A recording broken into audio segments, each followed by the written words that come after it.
윤석열 대통령이 CNN과의 인터뷰에서 만약 중국이 대만을 공격한다면 북한 역시 도발할 가능성이 매우 높다고 말했습니다. 북한이 어제 단거리 탄도미사일을 발사한 가운데 한미 양국은 오늘부터 나흘 동안 연합 해상훈련을 실시합니다. 정부와 여당이 최근 급락세를 보이는 쌀값 안정을 위해 역대 최대 규모인 45만 톤의 쌀을 사들이기로 했습니다. 민주당이 추진하는 양곡관리법 개정안에 대해선 쌀 공급 과잉을 심화시키는 포퓰리즘이라며 반대했습니다. 국회는 오늘 관련 논의를 이어갑니다.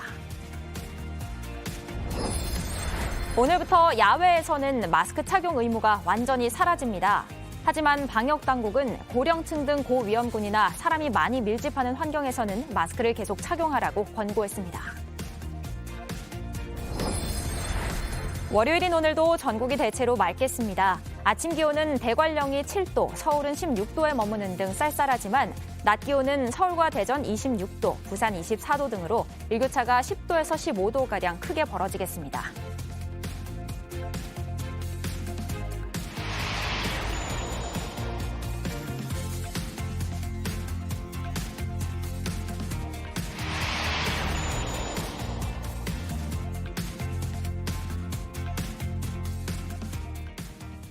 시청자 여러분 안녕하세요. 설레는 하루를 만드는 습관 아침엔입니다.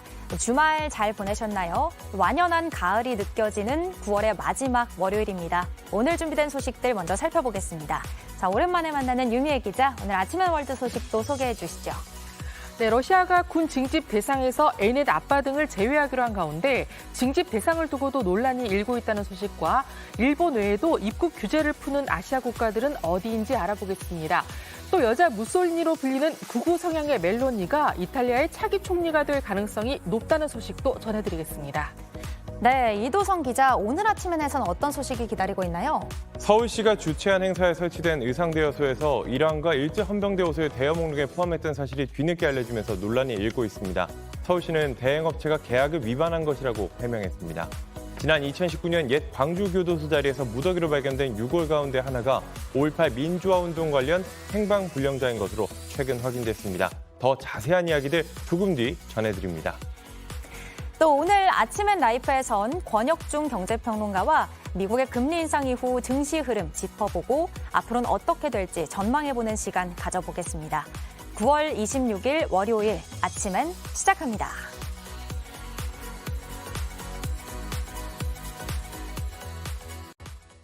첫 소식입니다.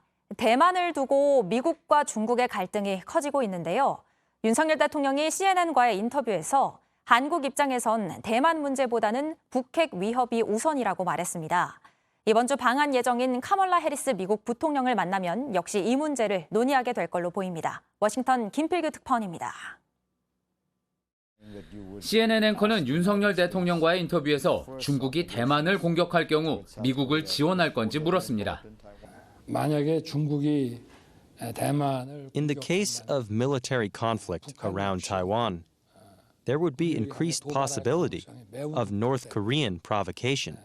우리 대한민국에서는 Therefore, in that case, the top priority for Korea and the U.S.-Korean alliance on the Korean peninsula would be based on our robust defense posture. We must deal with the North Korean threat. 직접적인 대만 군사 지원에 대해선 언급하지 않은 건데 한국 입장에선 대만이나 우크라이나 문제보다 북핵 위협이 가장 심각하다고 했습니다. 미국이 대만보다 한반도를 우선시해야 한다는 이야기냐는 질문에도 즉답을 피했습니다. It wouldn't be appropriate to reply about a U.S. priority because both the Korean peninsula and Taiwan are very important for the U.S., I suppose, and are to be defended by the U.S. together with their allies and partners. So therefore, I would say that both issues have significant importance. 지난 8월 낸시 펠로시 하원 의장을 만나지 않은 게 중국 때문이냐는 이야기도 나왔습니다. 윤 대통령은 국회의장 초청으로 방한한 펠로시 의장을 휴가 중인 대통령이 만나야 하는지에 대해 여러 의견이 있었다며 펠로시 의장도 개인적인 휴가의 중요성을 알고 전화상으로 이해를 했다고 했습니다. 한미 동맹과 관련해선 기술력이나 군사력 모두 미국이 가장 앞서 있다며 우리 사회와 경제, 정치를 진전시키기 위해선 미국 시스템으로부터 배워야 할 게 많다고 답했습니다. 한편 동북아 순방길에 오른 카멀라 해리스 부통령은 아베 신조 전 일본 총리 장례식에 참석한 뒤 29일 서울에서 윤 대통령을 만날 예정입니다. 지난 5월 바이든 대통령, 지난달 펠로시 하원 의장에 이어 미국 의전 서열 1, 2, 3위의 연속 방한입니다. 백악관은 이 자리에서 역시 북핵 위협과 대만 문제를 논의하게 될 거라고 밝혔습니다. 워싱턴에서 JTBC 김필규입니다. 쌀값이 45년 만에 가장 크게 떨어지자 정부와 여당이 쌀 45만 톤을 사들여 가격 방어에 나서기로 했습니다. 야당은 또 매년 남는 쌀을 정부가 의무적으로 사들이게 하는 양곡관리법 개정안을 추진 중인데요. 이에 대해서는 정부와 여당이 쌀 공급 과잉을 심화시키는 포퓰리즘이라며 반대했습니다. 윤정주 기자입니다. 정부 여당은 고위 당정협의회를 열고 쌀값 폭락을 해결하기 위해 45만 톤을 사들여 시장에서 격리하기로 했습니다. 지난 2005년 공공비축제가 도입된 후 가장 많은 물량입니다. 최근 폭락하는 쌀값을 안정시키기 위해서입니다. 산지 쌀값은 지난 15일 기준 20kg당 4725원으로 지난해 동기 대비 25% 가까이 하락했는데 이는 1977년 이후 최대 낙폭입니다.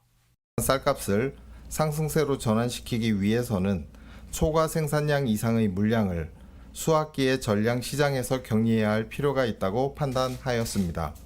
정부 여당은 이번 조치로 쌀값이 적정 수준으로 회복될 것으로 기대하면서도 야당이 내놓은 양곡관리법 개정안에는 반대 의사를 분명히 했습니다.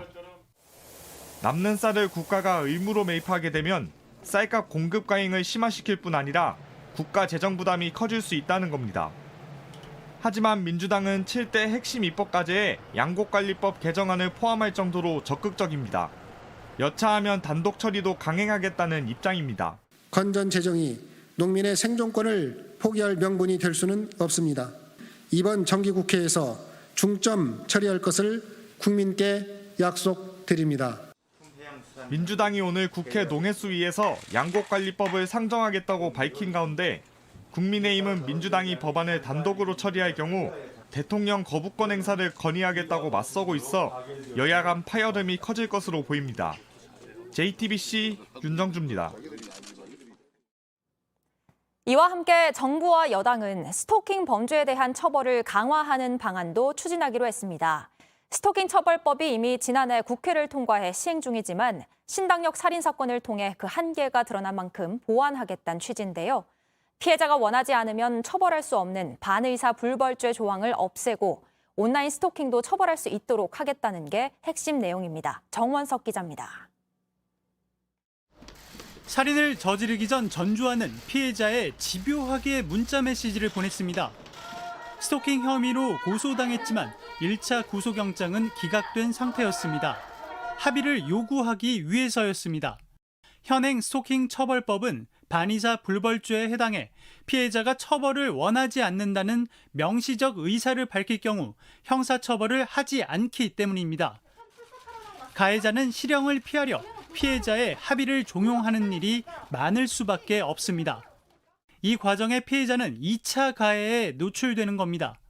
과거 성범죄 관련 처벌법도 비슷했는데 문제가 심각해지자 지난 2013년 반의사 불벌죄가 폐지됐습니다. 정부와 여당은 반의사 불벌죄 조항을 삭제하고 온라인 스토킹도 법에 추가하는 등 법 개정을 추진하기로 했습니다. 반복적으로 위해가 우려되는 스토킹은 구속, 잠정 조치를 적극 검토하고 스토킹 범죄를 유발하는 개인정보 유출에 대해서도 엄정 대응키로 하였습니다. 스토킹 피해자나 피해자 주거지 100m 이내 가해자의 접근 금지와 문자나 카톡 등 전기통신을 이용한 접근 금지 조치도 강화됩니다. 가해자의 위치를 추적하는 한편 접근 금지 조치를 어길 때는 형사처벌이 가능하도록 하겠다는 겁니다. 경찰서 유치장에 최대 한 달을 가둬두는 잠정조치 사후를 발동시킨다면 피해자와 가해자를 효과적으로 격리시킬 수 있습니다. 또 전자장치 부착 명령 대상에 스토킹 범죄도 추가하는 방안을 검토하기로 했습니다. JTBC 정원석입니다. 오늘부터는 야외에서 마스크를 쓰지 않아도 됩니다. 이제 가을 프로야구도 마스크를 벗고 응원할 수 있고 야외 축제나 공연도 마스크 없이 즐길 수 있는 거죠. 그래도 쓰는 게 좋을 때도 있다는데 그건 어떤 경우인지 또 실내에선 언제쯤 마스크를 벗게 될지 최승훈 기자가 취재했습니다. 여기는 잠실 야구장입니다. 조금 전 두산과 한화의 경기가 시작했는데요. 응원하는 관중들 마스크를 쓰고 있습니다. 이런 야구장에서도 경기가 있다면 마스크를 벗고 즐길 수 있습니다. 학교나 사무실 같은 실내 다중이용시설에서 마스크를 써야 하는 의무는 2020년 10월에 시작됐습니다. 유행이 본격화된 지난해 4월에는 실외에서도 2m 거리 두기가 어려운 환경이면 마스크를 써야 했습니다. 이 조치는 지난 5월 해제됐습니다. 하지만 집회나 공연, 스포츠 경기 등에 모인 인원이 50명을 넘으면 마스크를 써야 합니다. 이를 어기면 과태료 처분을 받습니다. 그리고 이 50명 이상 처벌 규정이 사라집니다. 가을 프로야구와 야외 공연, 축제나 놀이공원에서 마스크를 벗게 돼 본격적인 일상 회복이 가능해진 겁니다. 좀 노래방 온 기분 들 것 같아요. 네, 그냥 편하고 더 재밌을 것 같긴 해요. 방역당국은 국민 전체의 면역 상황과 의료 체계 준비 상황 등을 고려했다고 밝혔습니다. 하지만 아직도 불안하다는 목소리도 나옵니다. 사실 좀 이렇게 많이 촘촘히 앉아 있어가지고 아마 내일부터 벗는다고 하더라도 저뿐만 아니라 다른 사람들도 이렇게 흔쾌히 벗기는 좀 어려울 것 같은 생각이. 방역당국은 실외라도 함성과 합창, 대화가 많은 경우 마스크를 써달라고 권고했습니다. 다음 관심사는 실내에서도 마스크를 벗는 시점입니다. 전문가들은 올 가을과 겨울 코로나19와 계절 독감이 동시 유행한지 여부를 보고 판단하겠다는 입장입니다. JTBC 최승훈입니다. 러시아가 우크라이나 점령지 4곳에서 합병 여부를 묻는 주민 투표를 진행하고 있는데요. 투표 첫날 출구조사 결과 투표를 한 주민의 93%가 영토 편입에 찬성했다는 보도가 나왔습니다. 젤렌스키 우크라이나 대통령은 러시아 주도의 주민 투표는 국제법 위반이라며 협상은 없다고 경고했습니다. 이주찬 기자의 보도입니다. 러시아가 주민 투표를 실시하고 있는 곳은 우크라이나 동부 도네츠크와 루안스크, 남부 자포리자와 헤르손 등 4개 주입니다. 현지 시간으로 지난 23일부터 오는 27일까지 주민들에게 러시아와의 합병 여부를 묻고 있습니다. 러시아 관영 타스 통신은 첫날 투표를 마치고 나온 자포리자 지역 주민 500명을 대상으로 한 출구조사에서 93%가 영토 편입을 지지했다고 보도했습니다.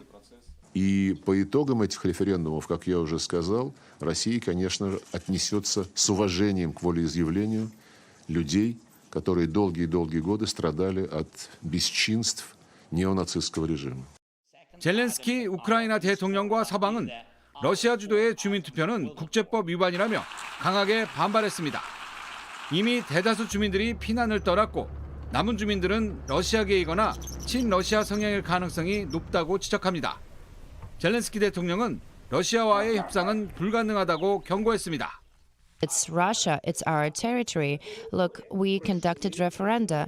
Now it's the West who attacks Russia. Now the West attacks our territories. 2014년 러시아가 점령한 크림반도의 경우도 당시 주민투표에서 97%의 찬성률로 가결된 바 있습니다. 이런 가운데 미국 백악관은 핵무기 사용 가능성을 언급한 푸틴 러시아 대통령을 향해 다시 한번 강력한 메시지를 내놨습니다. 제이크 설리번 미국 백악관 국가안보 보좌관은 러시아가 핵무기를 사용할 경우 단호하게 대응할 것이라면서 이런 입장을 비공식 채널을 통해 러시아 측에 전달했다고 밝혔습니다. JTBC 이주찬입니다. 네, 우크라이나 소식 좀 더 깊이 들여다보겠습니다. 푸틴 대통령이 군 동원령을 내리면서 러시아 국민들의 탈출 행렬도 이어지고 있는데요. 아침엔 월드 유미애 기자 만나보겠습니다.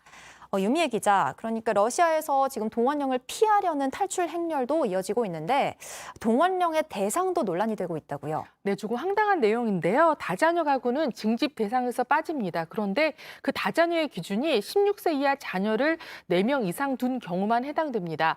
또 금융, IT, 통신 분야 화이트 칼라 근로자도 징집 대상에서 제외된다고 합니다. 당장 돈 없는 사람만 총알바지냐는 비판이 나오고 있고요. 그런데 특이한 점은 이번 징집 징집 제외 대상에서 항공업계 근로자들은 빠졌습니다.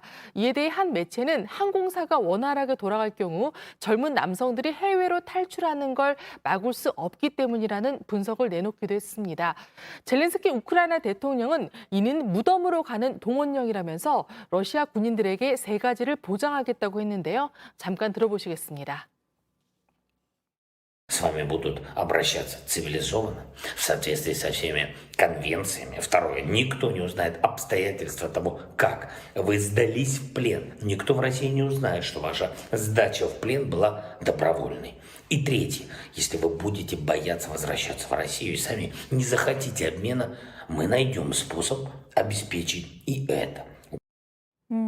그러니까 러시아는 동원령을 발동을 했고 또 젤렌스키 우크라이나 대통령 입장에서는 러시아군 젊은이들의 투항을 독려하고 있네요. 다음 소식으로 넘어가 보겠습니다. 일본이 다음 달 11일부터 입국 규제를 대폭 완화한다고 밝혔잖아요. 입국 문턱을 낮추는 나라가 일본 말고도 다른 아시아 국가들도 생겼다고요. 네, 먼저 홍콩은 오늘부터입니다. 홍콩은 2년 반 넘게 유지해오던 입국자에 대한 호텔 격리 규정을 오늘부터 폐지합니다. 48시간 전 PCR 검사 음성 증명서 규정도 폐지되는데요. 대신 24시간 내 신속 항원 검사 음성 증명서로 대체된다고 합니다. 다만 여행객은 입국 후 사흘간 건강 관찰 추적 대상입니다. 식당이나 바 등 마스크를 벗어야 하는 곳에 출입은 금지되며 학교와 회사 등은 갈 수 있습니다. 대만은 사흘 뒤인 오는 29일부터입니다. 이날부터 한국, 일본 등 총 65개국 국민을 대상으로 한 무비자 입국 조처를 재개하기로 했습니다. 태국 역시 다음 달부터 입국자들에 대한 코로나 백신 접종 증명서 제출을 없애기로 했습니다. 네, 요즘 해외 가시는 분들 많은데 가시기 전에 한 번 더 어떤 규제들이 남아있는지 살펴보고 가시는 것도 좋을 것 같습니다. 다음 소식은 뭔가요? 네, 이탈리아에서 극우 정부 출범 여부를 결정하게 될 조기 총선이 어제부터 일제히 시작됐습니다. 한국 시간으로 조금 전인 오전 6시에 투표가 끝났는데요. 직후 발표된 출구 조사에서 예상대로 우파 연합이 승리하면서 극우 성향인 멜로니 이탈리아 형제당 대표가 새 총리가 될 것으로 보입니다. 그가 차기 총리가 되면 이탈리아는 파시즘의 원조격인 무솔리니 이래 79년 만에 극우가 집권하게 됩니다. 예, 지금 여성 총리가 탄생할지 주목이 되고 있는데 근데 이 여성이 논란이 꽤 많은 인물인 것 같아요. 네, 독일의 시사주간지 슈테르는 이렇게 소개를 했습니다. 유럽에서 가장 위험한 여성이다라는 건데요. 또 여자 무솔린이라고 불리기도 합니다. 최근에는 한 흑인 이민자가 우크라이나 난민 여성을 성폭행한 실제 영상을 웹사이트에 올려 비판을 받기도 했습니다.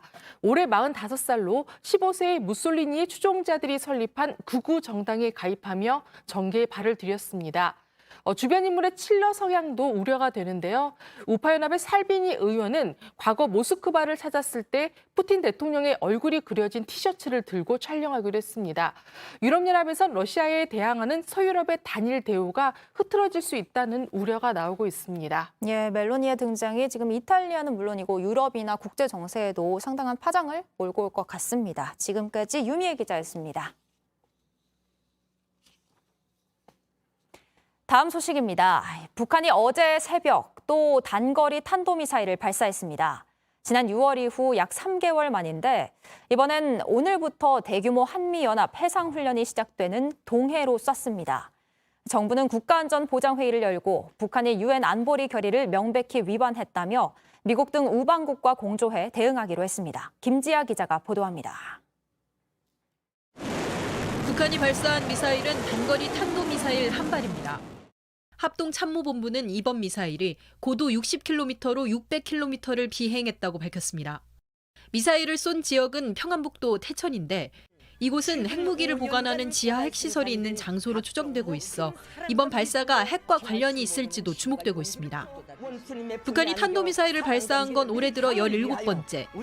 지난 6월 5일 미사일 8발을 한꺼번에 발사한 이후 113일 만입니다. 우리 군은 즉각 북한의 미사일 발사를 규탄했습니다.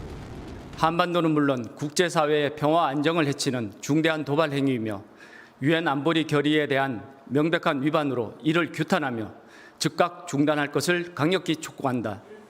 정부는 국가안전보장회의 긴급회의를 열어 대응을 논의했습니다. 특히 이번 도발이 지난 8일 북한의 전술핵 선제 사용을 공식화한 정책 발표 이후 첫 발사란 점에 주목한다며 우방국들과 함께 적극 대응하겠다고 했습니다. 외신들은 북한 미사일 발사 소식을 전하면서 한미 연합훈련과 오는 목요일 해리스 부통령 방한 등을 앞두고 있는 것에 주목했습니다. JTBC 김지아입니다. 이런 가운데 한미 연합 해상훈련은 예정대로 오늘부터 나흘간 동해에서 이뤄질 예정입니다. 우리 군 당국은 잠수함 발사 탄도미사일을 포함한 북한의 추가 도발 가능성을 주시하고 있습니다. 이어서 안지현 기자의 보도입니다. 로널드 레이건호를 비롯한 미국의 핵 추진 항공모함이 참여하는 한미 해상연합훈련이 시작됩니다. 이처럼 미국 핵 항모와 함께 한반도 주변 해상에서 한미 간 연합훈련을 하는 건 2017년 11월 이후 5년 만입니다. 북한이 미사일을 발사한 것도 이 때문이란 분석이 유력합니다.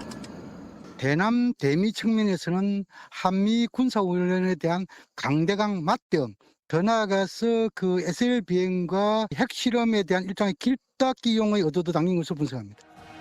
실제로 이번 미사일의 비행 거리는 약 600km. 미 항모가 정박해 있는 부산항까지 타격할 수 있는 사거리로 한미 군사훈련에 대한 맞대응 전략으로 풀이됩니다. 또 바다가 아닌 내륙에서 발사돼 잠수함 발사 탄도미사일, SLBM이 아닌 지대지 방식의 북한판 이스칸데르 탄도미사일의 가능성이 높다고 우리 군은 보고 있습니다. 여기에 그동안 북한이 함경남도 심포 일대에서 SLBM 발사를 준비하는 동향도 포착된 만큼 추가 도발 가능성 역시 열려 있는 상태입니다. 북한은 7차 핵실험 카드를 계속 시기적으로 좀 만지작거리면서 상황 추이를 또 볼 거고요. 영내 핵능력 국가로 입지를 강화하기 위해서 한 수 한 수 두면서 가는 거 멈추지 않고. 군 당국은 북한의 도발을 억제하기 위한 한미 간의 노력은 지속해 나갈 것이라며 북한의 추가 도발 가능성에 대해서도 대비 태세를 갖추고 있다고 밝혔습니다. JTBC 안지연입니다. 윤석열 대통령의 해외 순방은 마무리됐지만 여야 공방은 더욱 거세지고 있습니다. 이번 순방이 외교 참사라고 혹평한 민주당 쪽에선 이재명 대표까지 불의를 방관하는 건 불의라는 글을 올리며 가세했고, 국민의힘은 이 대표의 과거 욕설 논란을 꺼내며 역공에 나섰습니다. 최규진 기자입니다. 민주당은 윤석열 대통령의 이번 해외 순방이 외교 참사라고 주장했습니다. 윤 대통령이 나서서 직접 대국민 사과를 해야 한다고 거듭 촉구했습니다. 윤석열 대통령의 순방은 총체적 무능을 날 것 그대로 보여줬습니다. 외교 참사를 깨끗하게 인정하고 사과하지는 못할 망정 뻔뻔하게 거짓말까지 했습니다.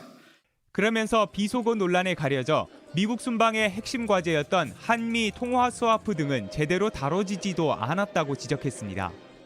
이재명 대표도 페이스북에 불의를 방관하는 것이 불의라며 마땅히 행동해야 한다는 글을 올렸습니다. 앞서 국민들이 망신을 느꼈다고 지적한 데 이어 윤 대통령 발언 논란을 에둘러 비판한 것으로 보입니다. 반면 국민의힘은 민주당이 외교 성과를 무차별적으로 깎아내렸다고 반박했습니다. 이미 민주당은 대한민국 외교를 쑥대밭으로 만들어버렸습니다. 힘겹게 달성한 외교 성과마저 전용기에 두고 내리라고 막아서고 있습니다. 친윤석열계 의원들은 이재명 대표의 과거 욕설 논란을 꺼내들며 역공에 나섰습니다. 권성동 의원은 비속어 논란은 야당과 좌파 언론의 조작 선동이라고 주장했습니다. 반면 일부 인사들은 뒤늦게라도 잘못을 인정해야 한다며 신중해야 한다는 목소리도 내고 있습니다. 여야는 다음 달 4일부터 시작되는 윤석열 정부의 첫 국정감사 증인 채택을 놓고서도 거세게 충돌할 전망입니다. 민주당은 김건희 여사의 주가 조작과 논문 표절 의혹 관련 증인들을 부르겠다며 대정부 수위를 높이겠다는 입장입니다. 국민의힘도 문재인 전 대통령과 이재명 대표를 증인으로 신청하는 등 강경 대응을 예고했습니다. JTBC 최규진입니다. 벌써 넉 달째 비어있는 보건복지부 장관 자리. 그런데 이번에 내정된 조규홍 후보자 역시 여러 논란이 나오고 있습니다. 국제금융기관에서 3억에 달하는 연봉을 받으면서 억대 공무원 연금까지 받았다는 논란, 건강보험료를 내지 않았다는 논란 등이 불거지고 있는데요. 조 후보자가 사회적 약자 보호를 강조해온 만큼 저희가 기부금 내역도 분석해봤습니다. 성화선 기자의 보도입니다.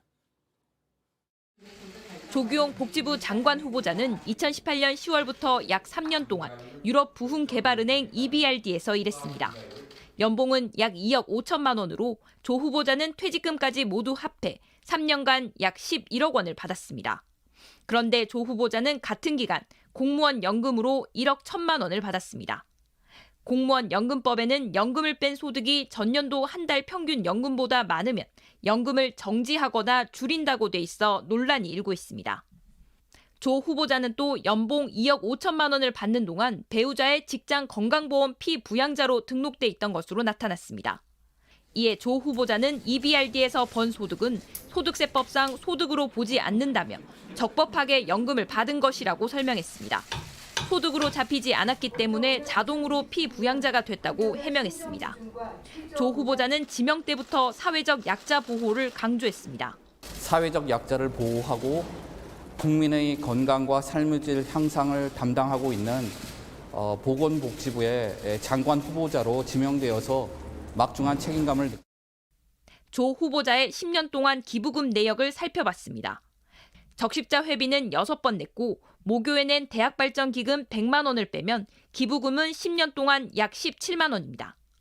지명 뒤 꾸준히 사회적 약자 보호를 강조했지만 기부금만 놓고 보면 사회 공헌 활동이 많지 않았다는 지적이 나옵니다. 조 후보자는 미처 챙기지 못한 부분이 있었다며 향후 기부 활동 등에 신경을 쓸 것이라고 밝혔습니다.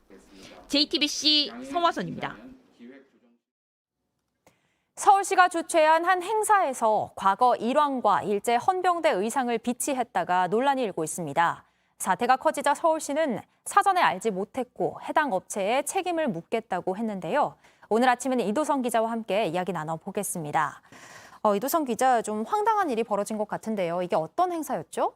지난 23일과 24일에 덕수궁 인근에서 열린 2022 정동 야행이라는 행사였는데요. 근대문화 중심지인 정동의 역사와 문화를 즐기자는 취지로 열렸습니다. 프로그램 중 하나인 정동 환복도가 논란이 된 건데요.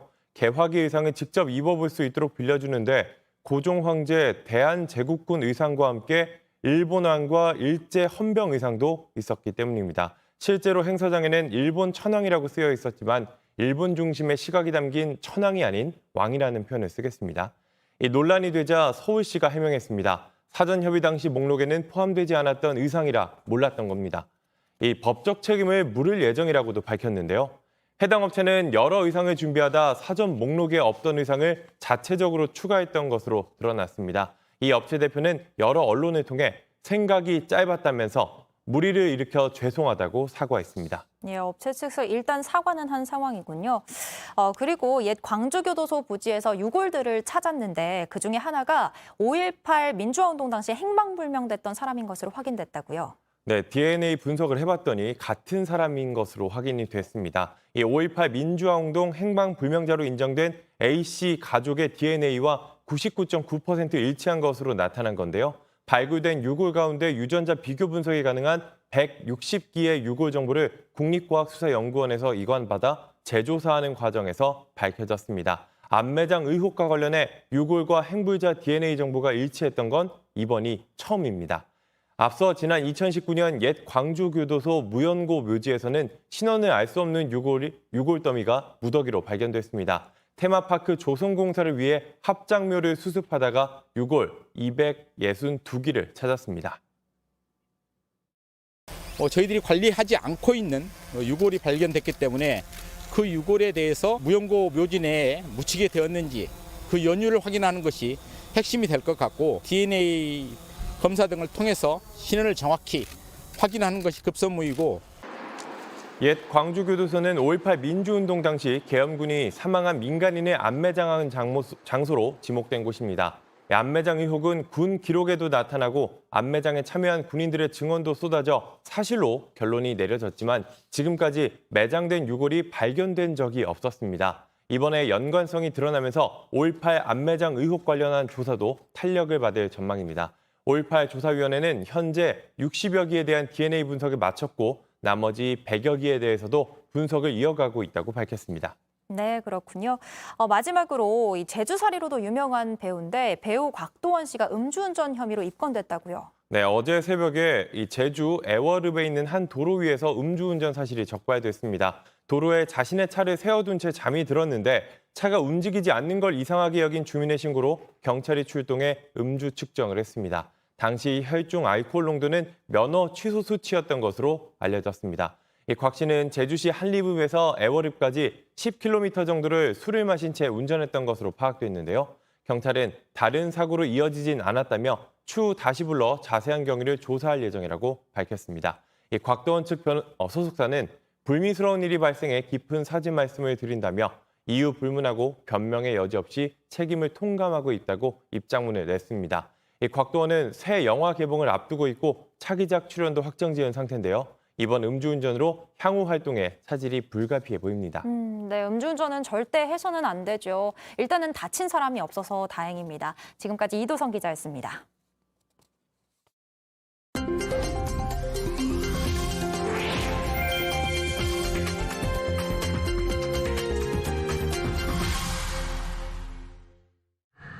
깊은 바닷물 속에 나무로 만든 배가 가라앉아 있습니다.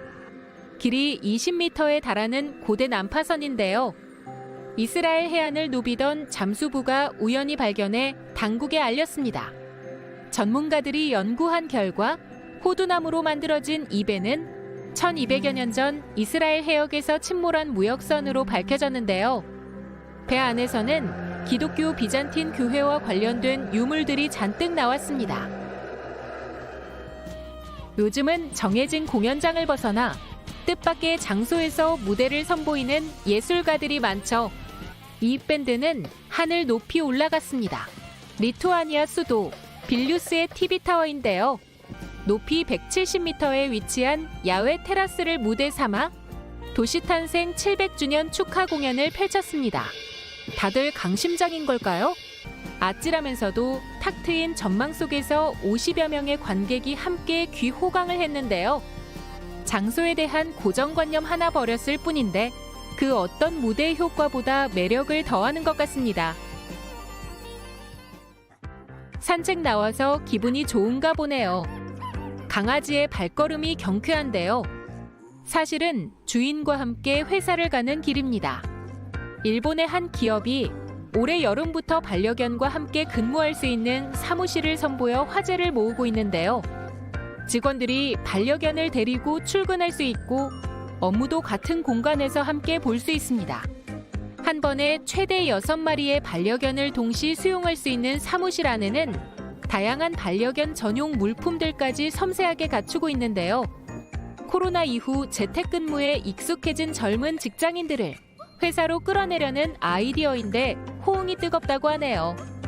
지금까지 AI가 픽한 세상, 제나가 전해드렸습니다.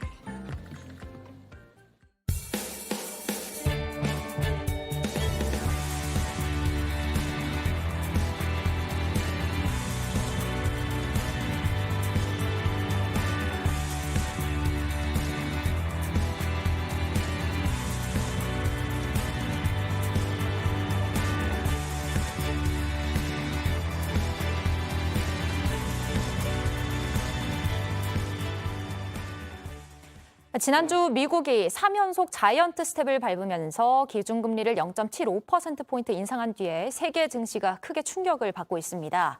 이번 주 역시 그 여파로 변동성이 큰 한 주가 될 것 같은데요. 권혁준 경제평론가와 자세하게 살펴보겠습니다. 평론가님 안녕하세요. 네, 안녕하십니까. 네, 지난주에 미국이 기준금리를 인상한 이후에 지금 미국이나 우리나 상황이 좋지 않거든요. 네. 먼저 미국 증시를 살펴보면 미국 다우지수가 3만 선이 붕괴가 됐어요. 네, 그렇습니다. 실제 미국 이제는 주식 본다 그러면 대량주 중심이죠. 이렇게 이제는 다우존스가 이제는 한 3만 선 아래로 좀 떨어졌던 부분, 아마 굉장히 미국 주식에 투자하신 분들 같은 경우는 굉장히 좀 울상일 것 같고요. 예. 그다음에 이제 대량주와 또 우량주 중심의 S&P 500 지수, 그다음에 기술주 중심의 나스닥 지수도 사실 굉장히 많이 떨어진 상태입니다. 그래서 6월 저점으로 이제는 거의 향해 가고 있다라고 보시면 되겠고요.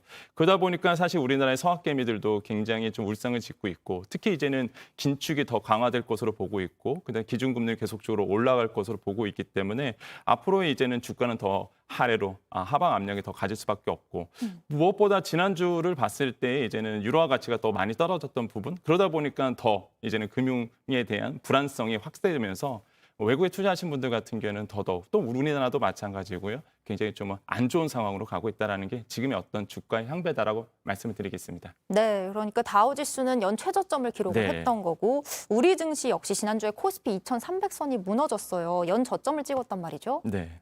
그러다 보니까 실제 지난주에 코스피를 좀 본다 그러면 전주 대비해서 한 4.13% 떨어졌고요. 코스닥 같은 경우에도 한 5.6% 정도 전주 대비해서 이제 떨어진 상태입니다. 그러다 보니까 지금 보면은 한 1년 11개월 만에 최저점으로 지금 떨어진 상태다. 근데 이제는 앞으로 하방 압력이 더 강화될 것으로 보고 있기 때문에 더 아래로 떨어질 가능성. 그러니까 보통 이제는 1층인 것 같은데 알고 보니까 지하층이 더 있었던 거죠. 계속적으로 이제는 하방 압력이 강화될 것이다 보고 있고요. 거기에 중심에는 역시나 외국인들이 있었습니다. 외국인들이 계속적으로 팔았거든요. 네. 진짜 외국인들이 지난주 한 주 동안만 1조 5천억 정도로 팔았고요. 기관 투자자 같은 경우는 한 8,500억 원 정도를 이제 매도세를 던졌거든요. 그러다 보니까 계속적으로 주가는 떨어질 수밖에 없고 그럼 그동안 우리나라 증시를 지켰던 개인 투자자들은 과연 어떻게 했느냐?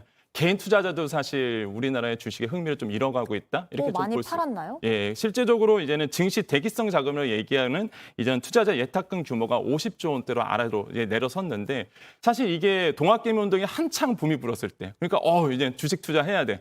주식을 모르시는 분도 주식 들어갔을 때가 이렇게 그 투자자 예탁금 규모가 78조 원대였습니다. 예. 그 정도로 이제는 총알을 이제는 갖고 있었다라고 볼 수가 있겠고요. 올 1월에 LG엔솔 상장했을 때가 이때가 이제는 한 75조 원 정도가 됐었거든요. 그러니까 그 정도로 이제는 총알을 많이 했었는데 지금 8개월 만에 25조 원 정도가 빠져버렸으니까 그만큼 개인 투자자들 특히 동학개미 운동을 주도했던 이런 개인들이 우리나라의 주식에 좀 흥미를 많이 잃어가고 있지 않나 이렇게 좀 유추해 볼 수 있겠습니다. 예, 이 주식뿐만이 아니라 지난주에 미국 그 기준금리 인상 발표가 나자마자 거의 네. 바로 환율이 1,400원을 넘어섰어요. 네. 근데 어떻게 보시나요? 다시 1,300원대로 회복이 될 수 있을까요? 제가 보기에는 연말까지는 계속적으로 1,400원 이상으로 갈 가능성이 굉장히 크다라고 볼 수가 있겠는데 이미 환율은 1,400원을 돌파를 했습니다. 심리적 저항선이었거든요, 사실. 그래서 이제 1,400선을 뚫어냈기 때문에 1,450원대까지 열려 있고 일각에서는 1,500원대까지 열려놔야 된다 이런 얘기를 할 정도로 사실 이제는 1,400원은 뚫어냈다는 것이 보시면 되겠고 여기에서 이제는 전쟁이라는 그 변수가 아직도 해소가 안 되고 있습니다. 그럼 환율은 계속적으로 오를 수밖에 없는 상황으로 갈 것이다. 그리고 이제 그러면 정부가 뭔가 대책을 내놔야 되잖아요. 그래서 역시나 뭐 방법은 외환보유고를 쓰는 거겠죠. 뭐 일각에서 많이 걱정들 하시지만은 외환보유고를 써서 한 80억 달러를 국내 시장으로 계속적으로 달러를 매도시키겠다. 한마디로 달러를 풀어서 원화를 좀 안정시키겠다. 가치를 끌어올리겠다라는 방법을 들고 나왔지만 사실 그게 녹록지 않아 보인다. 예. 그래서 정부가 또 하나 생각했던 게 바로 이제 외국에 나가 있는 한마디로 민간 자금을 이제는 끌어들이는 작업 이런 것들을 좀 할 것으로 좀 보고 있습니다. 네. 그래서 지금 보면은 서학개미들 해외에 엄청나게 많이 투자하고 있거든요. 이게 지금 통계를 본다 그러면 2조 달러가 넘어간다고 해요. 그러면은 이 자금을 국내로 끌어들인다 한다 그러면 사실 우리나라의 그 달러에서 이제 매도세가 나오다 보니까 원화를 지키는데 원화 가치를 좀 상승시키는 데 도움이 되거든요. 그래서 정부는 이런 보관도 가지고 와서 서학개미들이 국내로 좀 유턴할 수 있는 베네핏 어떤 유인책을 마련할 것 같은데 아직은 그 유인책은 구체화되지는 않았다. 그래서 예. 이런 부분도 정부가 좀 예고를 한 상태다. 그래서 네. 만약에 현실화된다 그러면 아무래도 이제는 달러에 대한 강세 이런 부분을 좀 완화시킬 수 있는 분위기로 갈 수 있겠다고 말씀을 드리겠습니다. 네. 그리고 마지막으로 환율이 좀 안정되지 않는 이런 상황에서 또 증시, 주가가 더 떨어질 거란 전망도 많이 나오는데 네. 앞으로 어떻게 될지 그리고 그 적당한 좀 안전자산에 투자를 해야 되는 건지 우리는 어떻게 해야 되는 건지도 좀 설명해 주세요. 일단 이번 주에 가장 큰 핵심은 연준 위원들 한마디로 연방준비은행의 그 연준의 그 은행 총재들이 이번에 인터뷰가 예고되어 있습니다. 근데 이미 아시겠지만은 파월 의장 같은 경우는 매파적 발언을 냈거든요. 추가적으로 매파적 발언이 나오느냐 이번 주에 여기에 따라서 우리나라의 주식은 그냥 향배가 달라질 것으로 보고 있고요. 특히 그러다 보니까 변동성이 굉장히 심할 겁니다. 그래서 굉장히 주의를 하셔야 되겠고 그러다 보니까 요즘에 투자할 곳이 없잖아요. 네. 개인 투자자들. 그래서 요즘 많이 뜨고 있는 게 역무무원이라고 얘기하죠. 예금, 적금. 지금 시중은행의 예금이요, 지금 4%에 거의 육박을 했거든요. 네. 금리가. 괜찮죠. 그러다 보니까 또 관심을 갖고 있는 게 채권 투자입니다. 채권 투자 같은 경우는 2년 만기 국채 금리입니다. 미국의 2년 만기 국채 금리가 지금 4.266%까지 왔거든요. 그러다 보니까 매력적이에요, 사실 이것도. 그래서 아무래도 단기물 중심으로 보시는 것이 좀 좋겠다라고 말씀을 드리겠고요. 또 한 가지 연말로 이제 가고 있잖아요. 그 배당주입니다. 역시나 연말로 가기 때문에 해서 고배당주에 대한 관심들도 높아질 시기다 보니까 아무래도 이제는 주식에서 조금 흥미를 잃으신 분들이 다양한 어떤 투자 상품에 관심을 기울이는 것, 그것도 이제 현명한 방법이겠다라고 말씀을 드리겠습니다. 네, 오늘 여기까지 듣겠습니다. 지금까지 권혁중 경제평론가였습니다. 고맙습니다. 네, 감사합니다.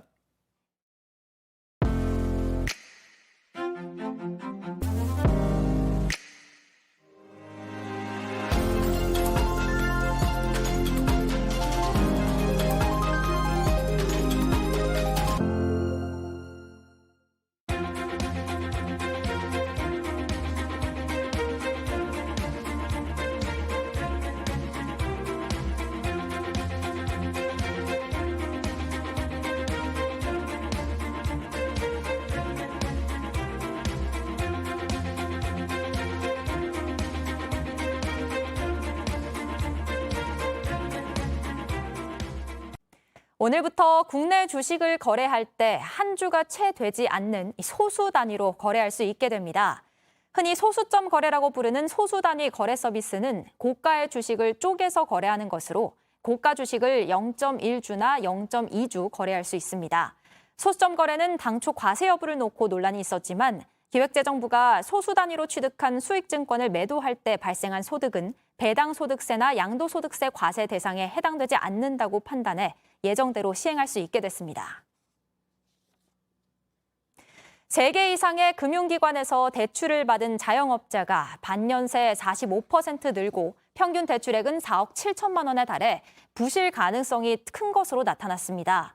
신용평가기관 나이스평가정보가 국회 정무위 소속 윤창현 의원에게 제출한 올해 6월 말 기준 자영업자 다중채무 현황에 따른 것으로 채무자의 대출 총액도 1,162조 원에서 195조 원으로 20.3% 증가했습니다. 월요일인 오늘도 전국이 대체로 맑겠습니다. 아침 기온은 대관령이 7도, 서울은 16도에 머무는 등 쌀쌀하지만 낮 기온은 서울과 대전 26도, 부산 24도 등으로 일교차가 10도에서 15도가량 크게 벌어지겠습니다. 미세먼지 농도는 전국이 좋음에서 보통 수준 보이겠고 당분간 비 소식 없이 쾌청한 가을 날씨가 이어지겠습니다. 저희가 준비한 소식들 여기까지입니다. 환절기 감기 조심하시고 기분 좋은 한 주 되시길 바랍니다. 함께해 주신 여러분 고맙습니다. 아침엔 JTBC.